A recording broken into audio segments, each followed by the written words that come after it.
Let's talk about the Samsung Galaxy S9. So the S9 launch event is actually happening, guess when? Next week, which is, wow, I can't believe how fast time flies. It's crazy. But yeah, the official Samsung Galaxy S9 unveil event is happening on Sunday, February the 25th. This is the official invitation, by the way. Now, I've actually done a Final Leaks and Rumors episode on the S9, so do watch that video first. It's almost 20 minutes long. And same as I've been doing for the past, I think, 5 years, I cover everything in this series from the design, the display, full specs, battery price, special features, everything you need to know up to the smallest detail. But since that video, we've had quite a few more details, quite a few more leaks on the S9, which I do want to mention in this video, including a full reveal by Orange Romania. Bună treabă, Orange. No, not really. So yeah, sit back and enjoy the latest leaks on the S9. Okay, so starting off with the main leak, Orange Romania accidentally posted an S9 product page, the official S9 product page on their website, on their store. And on that page, of course, that most of the details on the S9 were actually visible. And those details were the Quad HD Infinity Plus display, the 5.8 inches essentially, and 2960 by 1440p resolution display, 560 ppi, and also support for 4G+, as well as that interchangeable aperture on the smaller S9. The camera is still 12 megapixels, but again, this is really interesting, the fact that it's an interchangeable aperture camera.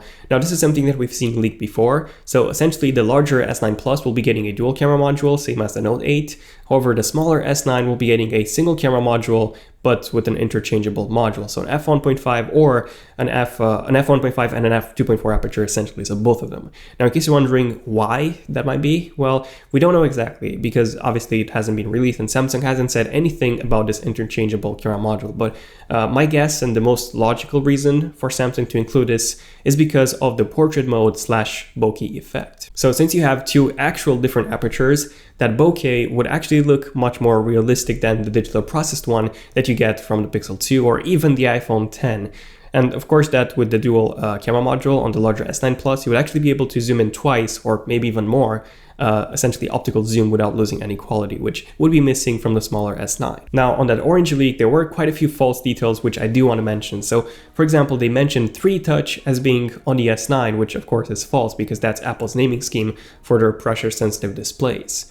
Now, the S8 actually did have this, kinda, so it did have a pressure-sensitive display, but it was only on the home button area and not for the entire display. And then also they got the CPU model wrong, as being the Exynos 8095 as opposed to the Exynos 9810, which is what we're going to see in the international models of the S9. But yeah, other than this, Evan Blass also posted quite a few press renders of the S9 and the S9 Plus. So we get quite a few showing the front, quite a few showing the back, among with that brand new color, blue color. Now, some of these renders do look a bit weird. So here's the renders right next to an S8, and as you can see, the bezels, the side bezels look very, very thick, even thicker than on the S8, which I obviously doubt is going to be the case. So in the end, the S9 is most likely going to look like the display panel leaks we've seen a while ago. So similar to the S8, but thinner, not thicker bezels, and a more square-off design, which would actually resemble the Samsung Galaxy Note 8 more than the S8. And now here's something very interesting. So back in late 2016, Samsung started licensing a superhydrophobic glass coating. And essentially this coating is it's amazing because it repels almost every single droplet of water from the surface. So here's a comparison video of how a regular glass behaves when it's submerged in mud. And now here's how a treated glass behaves with this coating. So yeah, there's almost no mud sticking to the treated glass. So this is something that might be included on the S9. And if you're taking a shower with the S9 or you usually just take it to the pool, this would be a really useful feature to have because water would just not stick to the S9's display,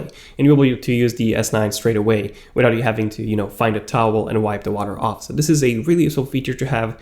I really want this, by the way. There's no smartphone that can do this at the moment, and I think if a smartphone is water resistant, as the S9 and the iPhone 10 are, and many others, I think it should have this.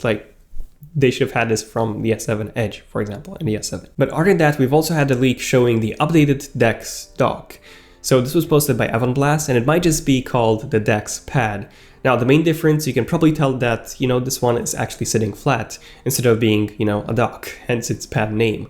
And the reason for this would be that you could presumably use this as a trackpad and even a keyboard for your computer. Now, using this as a keyboard is a bit tricky, especially if you want to use it as a trackpad at the same time. So essentially, you would no longer need to bring a mouse with you, just a keyboard and a monitor, and that's pretty much it. So the S9 is ready to transform into a desktop, kind of. You won't be running Windows or macOS on this thing, or Linux. It's still Android with Samsung's overlay, but still, the fact that you can connect this to a monitor and then also connect some external devices via the 2 USB ports is a very, very useful feature to have, which I'm guessing a very specific niche of customers will enjoy. Also, speaking of leaks, the official cases for the S9 and the S9 Plus have been leaked. And here we can see again that the main difference between the regular S9 and the S9 Plus, apart from the actual size difference, is that dual camera module, which is only present on the S9 Plus. And then finally, in terms of the pricing, so recent reports are suggesting that the S9 and the S9 Plus are going to be around $150 or £100 more expensive than the S8 and the S8 Plus from last year, sadly. Okay, so in the end, as a conclusion to the S9 is mostly an S8s. So we pretty much get the same design. We get an improved camera for low light with that f1.5 aperture. Also crazy fast slow motion, and of course 4K 60 video. So those are some pretty big changes if you care about the camera.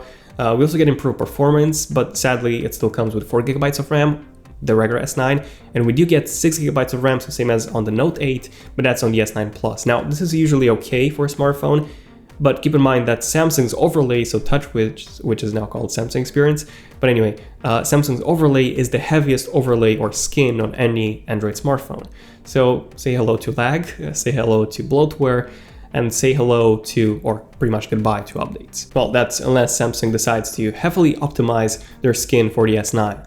But I highly doubt that. But yeah, we also get, apart from this, we also get dual speakers for the first time, tuned by AKG. This was leaked on the box leak. So the earpiece is more than likely going to act as the second speaker, similar to how the iPhone 7 and newer do it. But the big question is, should you upgrade from the S8 or the Note 8 to an S9 or S9 Plus? Probably not. But if you're coming from something older, that's maybe an S7, an S7 Edge, or an S6 and so on, the S9 Plus would be actually a pretty solid choice, especially considering that big redesign and that display upgrade. But personally, I'm really curious. The thing I'm curious to see the most when it comes to the S9 is actually in terms of the camera. I really want to see how good the camera is and how it compares to the Pixel 2 XL and the iPhone 10. So definitely subscribe if you want to see an in-depth ZONEofTECH camera comparison, same as I've done before. The previous ones were between 20 to 30 minutes long, so they were really, really in-depth. I did a lot of tests, including bitrate comparisons, panorama, time-lapse, and so much more. But yeah, let me know in the comments how long I should make these camera comparisons. What's the longest camera comparison you would comfortably watch? Let me know in the comments. And also, what do you personally think about the S9 and the S9 Plus if you're getting one? But yeah, this has been pretty much it. If you enable notifications, by the way, don't forget to do that so that you get notified as soon as a brand new video comes out. You get a cool notification on your smartphone. Join the hashtag notification squad. But yeah, this has been pretty much it. So if you guys like, if you enjoyed it, let me know. I'm Daniel, and I'll see you guys in my next cool video. Yeah, signing out. Awkward ending. Cheers.